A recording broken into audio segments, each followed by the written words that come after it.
Papuri po at papasalamat po sa Panginoon. Nakakaba pala din eh.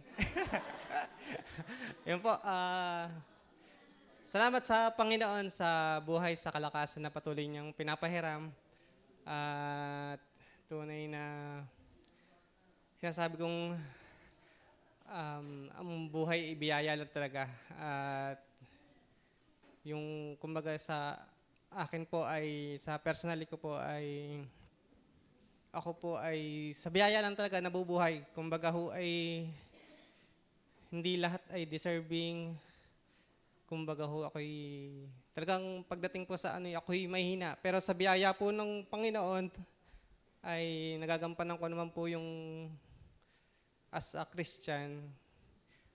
Tunay po na ako'y down. Ako nga, yung time nga po kayo sa married group yung sa bulay po ni Kuya Ambet, yung sa mga nanlulupay-pay. Ako'y taas dalawang kamay dahil po talaga na kami po yung mag-asawa ay may pinagdadaanan na regarding sa financial, tapos kung ano-ano pa. Kumbaga ho ay ang sa Panginoon lang talaga ako humuhugot ng lakas, yun. Kami mag-asawa. Kaya yun po, ang biyaya talaga yun. Tapos ma-share ko lang po na di ako yung nagkatrabaho.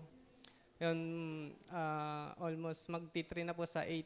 Sa biyaya naman po ng Panginoon ay iniingatan. Lalo po yung sasakyan, araw-araw po ako ay nakamotor. So, ang aking pong ano dun, hindi ako pinababayaan ng Panginoon sa daan na kumbaga from Batangas City hanggang dito, hanggang Bacau ay yun, pinatuloy na iniingatan ng Panginoon. At yun po, tapos sa trabaho naman po ay kilala po tayo bilang Kristiyano na alam ko po na kumbaga ay sila na rin po yung nag-a-adjust para sa ano, kumbaga ho kung may mga katulad nung kahapon nung trabaho ko, yung pagkakaano po kasi sa ano yun, halimbawa araw po ng sahod kahapon at pag ano po yung matik po kasi yung pag may sahuran, yung mga ano, mga nagiinuman na doon sa office. O di, siyempre ako naman po as a Christian, hindi naman ako nanginganyo doon sa ano. Ako ay tumatakas na. Adi ano pa, kumbaga huy, sa akin biyaya yun na hindi na rin nila ako inaalok, yung mga ganun. Kumbaga huy, alam tayo na Kristiyano. Di huy, aking inaano na talaga na biyaya rin nga yung ganun. Tapos, ano, marami pong nangyari. Di ako naman bihirang magpasalamat. At pag ako nagpapasalamat, kumbaga bihira lang talaga. Pero answered prayer hindi naman ako ang sabi, sana ako yung mabola. Kunwari. Pero yun po. Tapos sa nung nagdang yung basta marami pong nangyari sa trabaho ko. Tapos nung last week, di may problema nga sa financial. Nung last week, ano pa, na lusutan ako ng 500 na peke. Sa hindi po, ang work ko po ay collector sa lending. Nalusutan po ako nung last week ng 500. Ngayon po, ay peke po siya. Adi, charge po sa akin. Ang rate ko po ay mababa. Below 500 lang. Di charge po yung 500. Abonado po ako ng isang araw. Baliwala lang po yung one day ko noon. Adi, sabi ko lang po sa sarili ko, kalooban yun ng Panginoon. Tapos, alam ko naman po kasi yung kung sino nagbigay nung pera. Nung binalikan ko ng hapon, tanggin-tanggi na yung customer. Ang masama kasi noon, yung kinokolekta namin, sa customer talaga namin, hindi naman sa ibang tao mismong customer namin yung 500. Tapos nung binalikan ko ng hapon, sabi pala ng customer, naku, ari na may peke-peke nga. Adi, galit na galit pa sa akin. Di parang ako pa yung nabaligtad. Tapos sabi niya, nag-cross, pa siya. Sabi niya, mamatay pa man buong pamilya ko. Hindi ako nagbibigay ng ganyang Sabi ko, siya, napaano na lang ako siya. Bahala kayo. Nung pagkalis ko, sabi ko, bahala na ang Panginoon. Sabi ko, para sa akin lang, yung joke ko, yung, hala, baka bukas may lamay diyan. Ayan, sa joke ko lang. Kumbaga sa loobin ko lang na ano, ay, bahala kayo. Di, kayo naman may sabi niyan eh. Di may lamay diyan bukas. Pero biro lang po yun. Ang ano ko yun, hindi naman tayo nang aano sa karma, kundi ang Panginoon ang bahala sa kanila kung kumbaga yun nga, ako, nagsisikap naman ako, pero yun nga, na dumadaan sa ganun, edi kalooban pa rin lahat ng Panginoon. At yun, pinapasalamatan ko na sa ganong aspeto ay andun pa rin yung pagiging Christian. Kumbaga, kalmado lang din tayo na lahat ay nangyayari. Hindi man ito man ay positive or negative, ay kalooban ng Panginoon.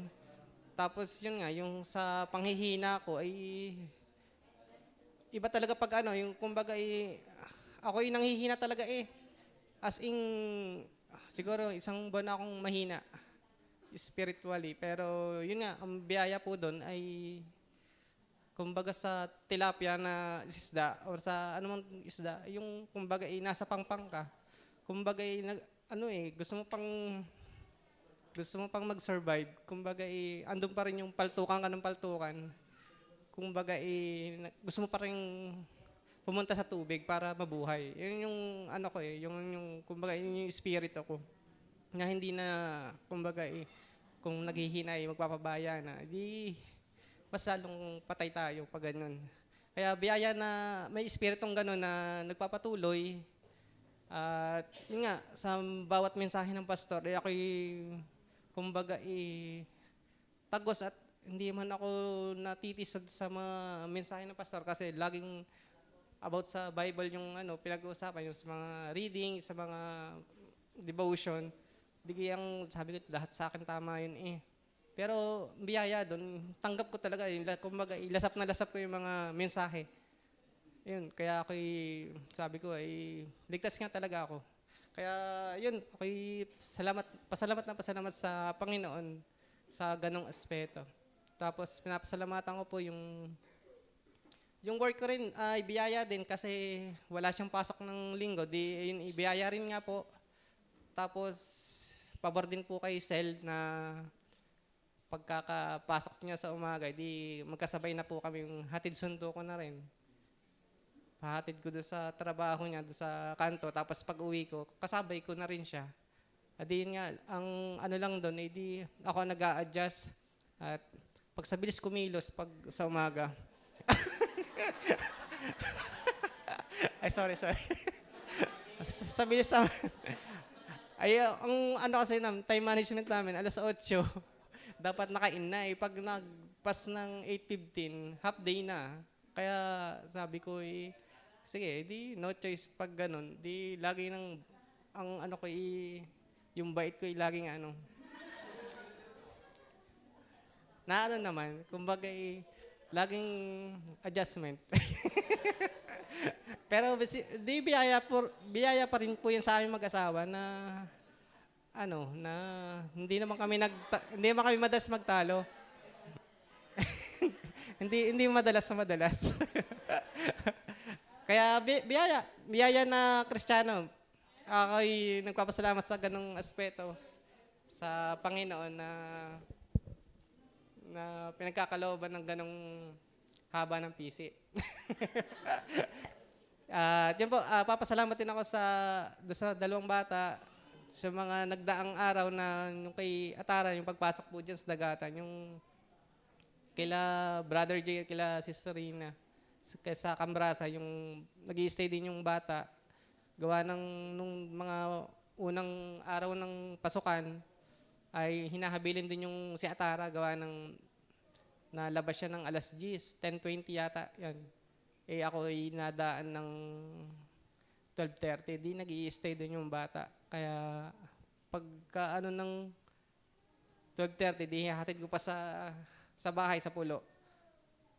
Time of work yun, time ng duty. Di biyaya naman na nakakaraos. Tapos, yun nga, biyaya naman na nandyan na rin yung tricycle.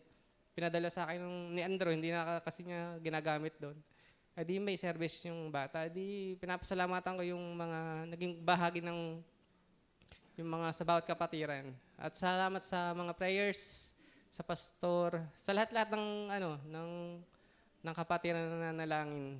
At salamat at papuri ay kay Luigi daw. Salamat. Salamat pala Luigi. Nag, ah, na, na, naimik pa doon sa dulo eh. Salamat sa Panginoon. Ang papuri at sa Panginoon lamang po.